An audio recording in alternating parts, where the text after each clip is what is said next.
Have you ever found yourself sort of searching for that elusive blueprint to success?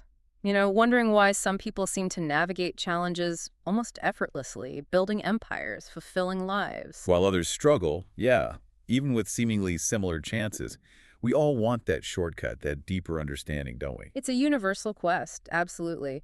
And look, in a world just overflowing with fleeting trends and, frankly, surface-level advice, the real challenge is cutting through all that noise. Finding those truly fundamental, timeless principles, that's the hard part. Exactly. And that is precisely what we're tackling in this deep dive. Today, we are unpacking the profound wisdom of Steven Bartlett. The entrepreneur, yeah, the Dragon's Den investor, host of Yeah. that huge podcast, Diary of a CEO. Right. And we're looking specifically at his insightful book, The 33 Laws of Business and Life. And this really isn't just another business book, is it? Bartlett's distilled these laws, not only from his own pretty challenging journey, from young business person to successful CEO, Yeah, quite the journey. but also from, thousands of hours of interviews on his podcast. He's talked to some of the world's most successful, most insightful people. He's really found the common threads. And what's so remarkable, I think, is that these 33 laws, they're not about chasing fads. They seem deeply rooted in psychology, behavioral science. Which makes them incredibly potent. Right. And universally applicable. It's not just for aspiring CEOs. No, absolutely not. Whether you're building a startup, striving for personal growth, aiming for excellence, anywhere, really. So our mission today, extract the most impactful nuggets from these laws. We'll look at them across his 4 pillars: the self, the story, the philosophy, and the team. Looking for those surprising facts, those actionable insights you can actually use. Let's do it. Okay, let's begin where all true growth really starts, with ourselves. This first pillar, it's all about personal growth, mindset, self-mastery. And Bartlett kicks things off with a law that's, incredibly practical yet often overlooked. Which one is that? It's Law 1. Filling your 5 buckets in the right order. He identifies these 5 critical, interconnected buckets we all need to fill. You've got knowledge, skills, network, resources, and reputation. Okay, those make sense. But here's the profound insight, the real game changer. The sequence. The order you fill them in is absolutely crucial. How so? You must prioritize knowledge and skills first. Okay, so it's not about frantically collecting business cards or chasing funding before you've actually built something substantial inside yourself. Exactly. That feels kind of backwards compared to the whole fake it till you make it thing we hear so much. Yeah, it does. But without that strong foundation of knowledge and skills, any network or resources you get are building a beautiful house on shaky ground. Right. Prioritizing those first 2 means you build real inherent value that, no market dip or flaky contact can just take away. You become genuinely indispensable, resilient. Not just connected or financed. That's a really powerful way to reframe growth. So building on that internal strength, Bartlett then has this fascinating take on how we truly learn and master things. He does. Law 2. To master it, you must create an obligation to teach it. To teach it. Yeah. Basically, the fastest way to really embed information and deepen your understanding is to publicly, constantly share what you're learning. I find that so compelling because, like you said, it flips the traditional learning model completely on its head. Is this sort of related to the Feynman technique? It absolutely is. Very similar principles. The Feynman technique involves that feedback loop, right? Try to explain something complex simply. Identify the gaps. Go back, clarify, try explaining again. This compulsion to simplify, get feedback, refine it for an audience, maybe writing, speaking, creating content, it forces deeper processing. And retrieval, presumable. Definitely. And what's really fascinating here is that it makes teaching the ultimate form of mastery. You find the real edges of your knowledge when you have to make it clear for someone else. Okay, next, we get into our internal drivers. Laws 3 and 4 cover beliefs, self-story, habits. Bartlett makes this really significant point. Beliefs aren't chosen. Yeah, we often think we can just decide what to believe, right? But he argues it's way more complex. Beliefs aren't really conscious choices. They're affected by evidence, experience. Exactly. Accumulated evidence and experiences.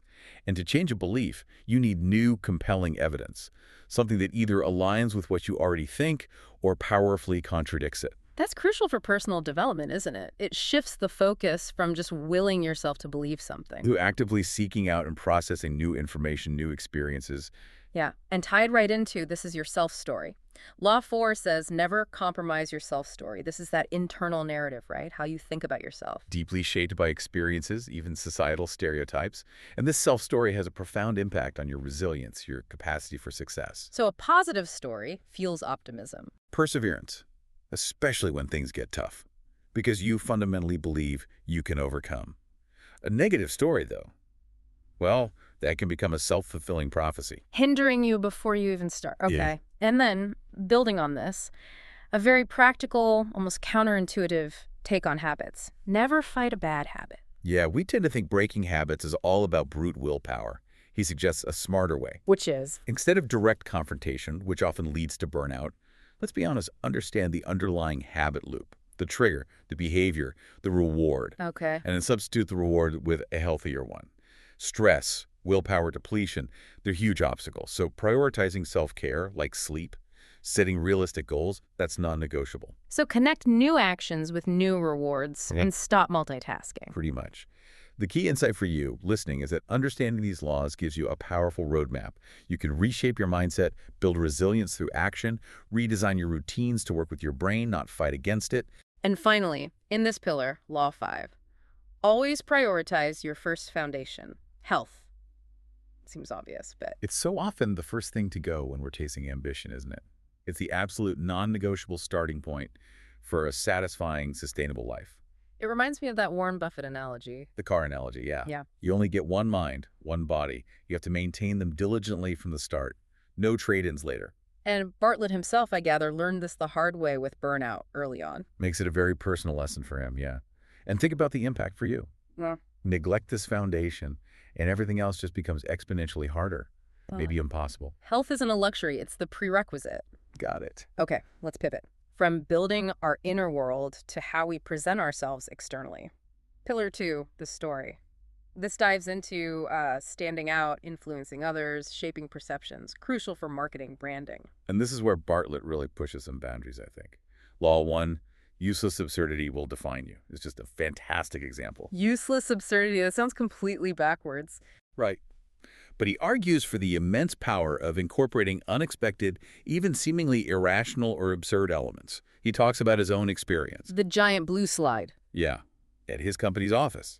It apparently generated far more media buzz than any traditional marketing campaign ever did. Huh. So it's about creating conversation, differentiation. In a super crowded market, exactly. Think about like Tesla's weird features or Brewdog's beer showers for investors. Absurdity cuts through the noise. It makes you memorable. In a way that just being functional maybe doesn't. Often doesn't. And that ties right into Law 2. Avoid wallpaper at all costs. We all know that feeling, right? That generic, repetitive jargon that just fades away. Our brains are incredibly efficient at filtering out repeated stuff. It's called habituation. And words themselves can lose meaning if you hear them too much semantic satiation. So the solution is? Use unexpected, uncommon, unsaturated terms. Words or concepts that trigger strong emotions, reactions. Force people to pay attention, to actually feel it, not just passively hear it. Okay, so what this means for you practically is, in a saturated world, being memorable isn't about fitting in. It's about being distinct, maybe even a bit provocative. Yeah, to really capture attention. Okay, building on that, Law 3. Shoot your psychological moonshots first. Small changes, big perceived value. It's all about leveraging human psychology. Think about a hairdresser doing that little one last snip. It often gives the customer a disproportionate sense of extra value, right? Even if it's just symbolic. Or Uber. Uber is a great example. The real-time map, the ETA that addresses our dislike of just sitting idle, gives a sense of progress. And they nail the peak end rule, ensuring the end of the journey is smooth, which shapes our whole memory of it. And then fascinatingly, Law 4 says friction can create value. Adding inconvenience can increase worth. That really goes against the grain of customer convenience Uber alles. It sounds totally counterintuitive. But think about Red Bull's initial taste. People often said it tasted, well, bad. Yeah, medicinal almost. Right. But that friction paradoxically suggested it was effective, potent. Or remember when General Mills cake mixes only took off once you had to add an egg? Made people feel more involved. Exactly. Ownership. Even high-end restaurants serving raw steaks for you to cook at the table. Personalization. Mastery. Wow. So what's striking here is how understanding human irrationality, perception, not just function, can unlock huge value without massive cost. It's about consciously shaping the experience, the perceived reality. Yeah. Okay, rounding out this pillar. Law 5, the frame matters more than the picture. And Law 6, fight for the first 5 seconds. How something is presented, the frame, profoundly influences its perceived value. Bartlett shares a story, doesn't he? About a favorite brand losing its magic after a behind-the-scenes video revealed too much, broke the illusion. Like Apple's super meticulous retail stores, or Doobup's screenless design focusing you on the data, not the gadget. Exactly. The context, the story around the thing is often more important than the thing itself. Yeah. And in our world, those first moments are critical. Fight for the first 5 seconds. Whether you're speaking, pitching, creating content online. That captivating opening is essential. Attention spans aren't getting longer. So the relevance for you is clear. Presenting an idea, building a brand, meeting someone new, that initial impression, the context you create, it's paramount. Don't underestimate presentation. Make those first moments count. Absolutely. Right. Shifting gears again. Pillar 3, the philosophy. This gets into the mindset for long-term success. Continuous improvement, confronting difficult truths. And law 1 here is you must sweat the small stuff. Oh. Bartlett argues that real, sustainable success is built on meticulous, almost obsessive attention to detail. Ties into Kaizen, right. The Japanese philosophy, yeah. Yeah. Continuous improvement, like Toyota's manufacturing, where every tiny flaw is a chance for a small gain. Or top athletes constantly refining technique. Precisely. And that leads right into law 2. Mm-hmm. A small miss now creates a big miss later. The idea is that small, consistent improvements aren't just about small wins. They prevent major setbacks. Exactly. Think of Tiger Woods' meticulous approach to every tiny aspect of his golf game. Those constant minor adjustments compounded into legendary success, longevity. So the point for you is, major achievements are usually the sum of countless small, consistent efforts. Neglect the little things. And they snowball into big, maybe insurmountable problems. Business, relationships, personal growth, same principle. Okay, now for a really counterintuitive one, Law 3, you must outfail the competition. Outfail. Failure as a pathway. That contradicts everything. Not just a pathway, an accelerant. Companies like IBM, Booking.com, Amazon, they thrive because they've intentionally built cultures of rapid experimentation, fast decisions, learning quickly from failures. So it's about removing bureaucracy, aligning incentives so people aren't scared to fail. And proactively sharing those failure insights so everyone learns. The goal isn't to fail, obviously. It's to move so fast that you generate more learning cycles than competitors. Some cycles will involve failing forward. Okay. And then Law 4 brings intense focus. You must become a Plan A thinker. Absolute, unwavering focus on the main goal. Backup plans dilute commitment. The story of Nando Parado, the Andes crash survivor, is a powerful illustration. When there was no Plan B, when the alternative was certain death, that singular dedication led to incredible resilience, survival against impossible odds. It's not about being restless. No, it's about dedicating total energy to your primary objective when it truly matters most. So look, for you listening, these laws challenge conventional wisdom, a willingness to embrace failure, learn from it, combined with singular focus, powerful drivers for extraordinary results. Right. Moving to mental frameworks. Law 5. You must make pressure your privilege. Not avoiding pressure, but changing how we see it. Reframing it, not as stress, but as a motivator, a force that gives meaning to challenges, enhances performance. High performers often see pressure as a sign they're playing at the top level. So recognize it, share it maybe, use it for growth. Instead of retreating, yeah. Actively use that intensity. And then Law 6, the power of negative manifestation. Sounds a bit like tempting fate. Actually, quite the opposite. It involves asking critical questions like, why will this idea fail?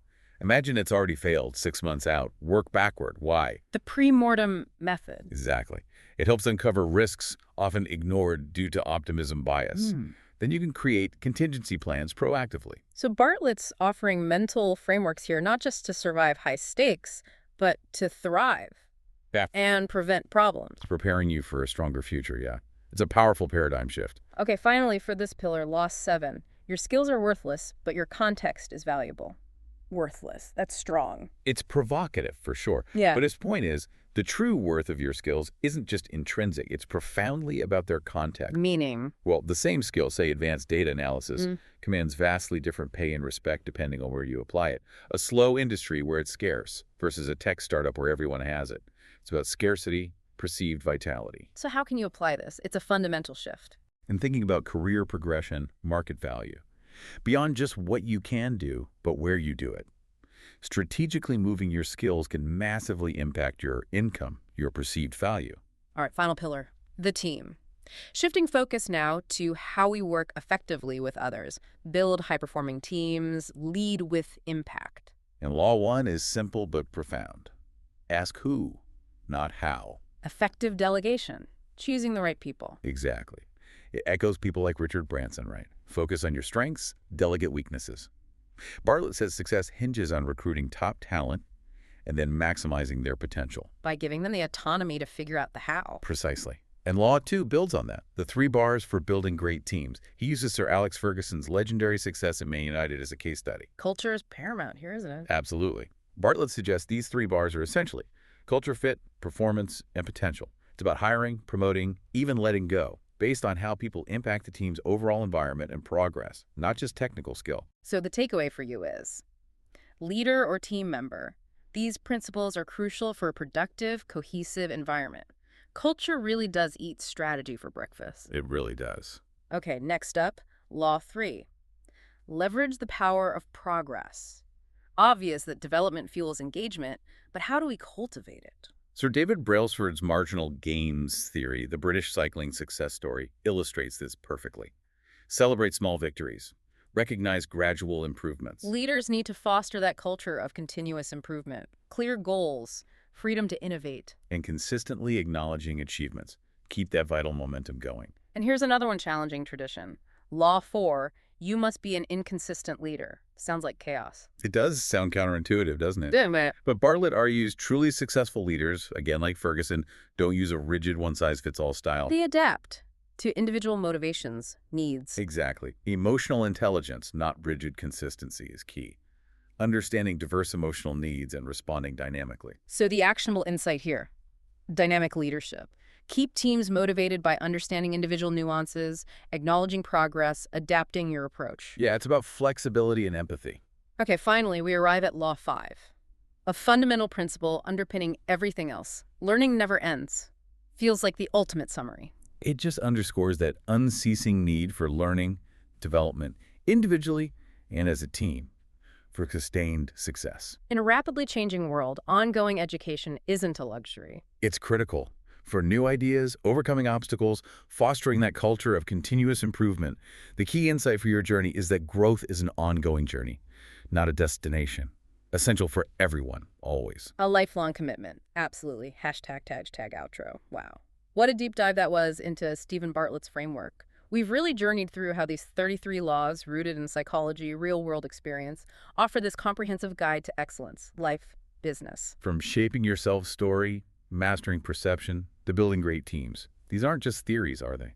They feel like genuinely actionable principles. You really can apply them today. It's a powerful testament, I think, to the idea that lasting success isn't just luck or talent. It's about understanding timeless human principles and applying them consistently, strategically. So as you reflect on all this, here's a provocative thought for you for the week ahead. What one law, just one, from today's deep dive will you actually experiment with? Maybe to enhance your self-story, make your message unforgettable, or just redefine how you tackle a challenge. Pick one, take one step, test it out. See what happens, observe the impact. Yeah. And look, if these nuggets sparked your curiosity, we absolutely recommend exploring Steven Bartlett's full book, The Diary of a CEO, The 33 Laws of Business and Life. Or dive into his podcast. There's so much more wisdom and context there. Definitely. We've really just scratched the surface today.